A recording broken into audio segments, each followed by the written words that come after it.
Elon Musk and Tesla are well known to anybody who's paying attention in the investment arena. And certainly if you're involved in electric vehicles or self-driving vehicles, there's lots of arenas where people are introduced to the presence and the impact of Elon Musk in everything to do with technology, from electric vehicles to robotics to space.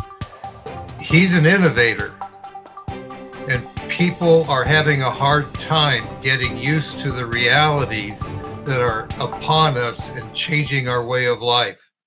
One of those that's coming to your neighborhood and probably already there is a robot. And it's going to be in different forms, but it's present already. My name is Don Creech. And I'm Perry Sykes, and welcome to the Investor Resources Podcast. Some of those things you don't see, but they're in your life. Who has not purchased something online from Amazon or Walmart, the two biggest domestic shopping businesses in the country? Sure. But they do not have people, for the most part, running around their warehouses, putting things in shelves and then picking the items that you want to have sent to your home. They have robots that do that. It's automated. And to some extent, the delivery is automated. Even, I don't know exactly how UPS or FedEx does this, but I know that in Amazon, the trucks are loaded systematically based on the GPS of the location of the deliveries, so that the truck does not have to backtrack any more than absolutely necessary. That's all part of automation. How many of you have gone to the grocery store or Costco and used the self-checkout? Yeah, I hate them because I got to find the barcode. I really like having a checker handle all my stuff and figure out how much it weighs and what's going to charge. I figured there's a bonus there, though, Don. If you check yourself out, you can go use their break room, right? You're an employee now. I just worked here, so I can go take a break, right? Isn't that right? I haven't tried that, but that's a great idea. Yeah. Well, that's how I got thrown out of Costco. So the answer is no. You can't do that. So. But robotics are on the way in all sorts of different forms. Of course, we've seen the humanoid robotics, and Elon Musk had a lot of flack saying that he was ready to go, and then having to delay and to delay and to delay and to delay, and then get a performance that was not particularly successful. Apparently, it had a lot of human intervention in order to make his robot work the first time it was on stage. And you were just telling me about one you saw in Russia that just was a complete failure. Total collapse on stage, and there's no hiding it. When the robot goes, face plant on stage, it's like, now you're done, and all you can do is clear it off. That's a very difficult thing. It's a fully autonomous robot is that was pure science fiction just a few years ago, and they are right on the cusp of being able to deploy those widely, and those are the humanoid ones, like I said, Don. They've got a head and two arms and two legs. They look like a person, so they can operate in the same space we do. And as robots become better at what they do, and the world around them begins to adapt to what they're doing, they're not going to need to look like that. They can be less complicated. Like I said, if you look, everyone's seen probably on online or on television. You were talking about UPS, just watching them. Just the package sorting lines. It's just a huge conveyor belt that automatically shifts those packages around to wherever they need to be in the factory. People don't even look at them. It just happens. And it's a remarkable bit of technology. It replaces lots of human beings. And as you said, Don, there's going to be more and more of that. And that's going to be one of the issues, dealing with those. It's going to free up people to do other things. Like they said, there's going to be a lot of new jobs coming out that we don't even have right now, and we don't know what those are going to be yet. So we need to be ready for those opportunities. But the robot revolution is going to happen. It's coming fast, and it's going to be very, very widespread. They're going to be doing lots of things. We don't have as much experience as they do in Japan. Japan has had a demographic problem for a very long time. They, True. after Yeah. post World War II, they basically had to make a decision: do we rebuild the country or do we rebuild our population? And they chose to rebuild the country, and they went on a one-child policy, as China did. And Mm. China is now facing the same kind of critical shift in their demographic makeup. But what's important about robotics here is that the hospitals, they have found that Japan's had a lot of experience using robots in hospitals to take care of routine medical care, dispensing medication, checking vitals, and reporting back to a central station.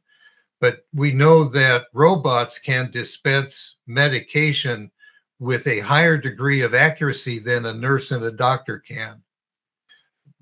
That's one face on face where people kind of say, yeah, I want to actually see somebody who's got warm skin taking Right. care of me.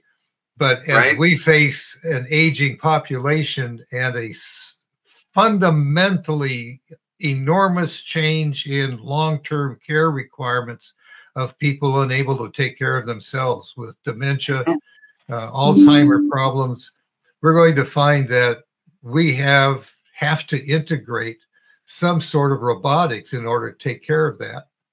You get down into self-driving vehicles. Actually, in the areas where self-driving vehicles in taxi systems, whether it's Waymo or Uber, they're actually rapidly being accepted and safer than having human drivers on them. And you say, well, I don't know if that's going to happen or not. But actually, this technology has had a great deal of practical experience in the major urban areas. You have robots that are delivering your fast food. You call to have your food delivered, and the names of those companies. There's several companies that do this.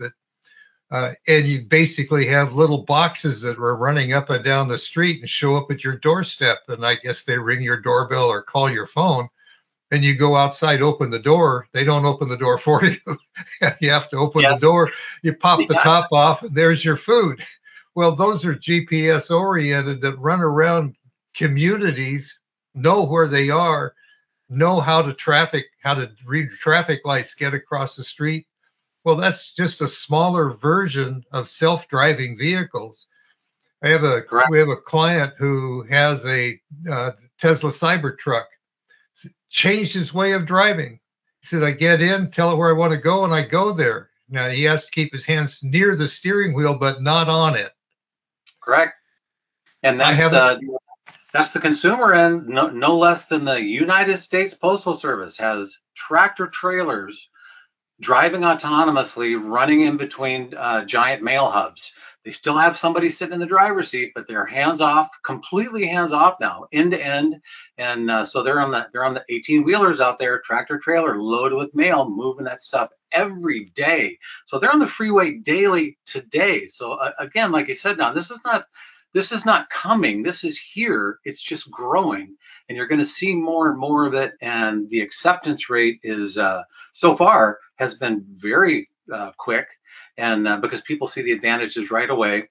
And if every car on the road knows what every other car on the road is going to do at any given time, because they're actually talking to each other, safety increases drastically. And that's been the case so far. That's one of the reasons that the robotic transfer is kind of beginning with auto manufacturers, Tesla, Hyundai, Rivian. They're all making that transfer into robotics, because not only do they already use it in their manufacturing, they can see those applications broadening out so much because they get better and better every day. So it's going to grow. It's going to grow globally, and it's going to be a net plus for business and for consumers. It's going to lower the prices of everything once it's all implemented. Well, you mentioned the semi-trucks, semis that are self-driving. I watched a program in I think it was Denmark. They actually have semi-trucks that they are now testing on the freeways with no drivers in them. Now, they are monitored from a base station, but in Europe, you have a lot of short-term distances where you have to go through some sort of customs check. So the question is, how do you interact with the custom agent? What's truck? Are you certified to do all this stuff? And they are actually figuring out how to handle that and make it work. And the truck that Denmark had looked really interesting. You say, "Where's the cab?" Right. You're looking for a place for the driver, and there is no driver. No longer needed. Yeah. I wonder who you arrest for contraband at the border then, because there's no driver. She maybe just sees the goods, and who knows? They'll have to be determined. They'll have to work that out. Well, we've mentioned Elon Musk a number of times. He's quite a visionary. And one of his goals is to colonize Mars. And he's not the only one. We have a number of people who have tons of money in the tech industry who need something else to play with. So they're playing with their own spacecraft process. But when you think of robotics, one of the issues of Mars is, what do you do for oxygen? Well, robots don't need oxygen. There you go. So maybe we're going to do mining of minerals on Mars or Moon. And we do that with robotics because some of the things that we think of as essential for our living standard don't exist there. And how are we going to accommodate that? It's not Space Odyssey, but it is becoming reality as we develop this capacity.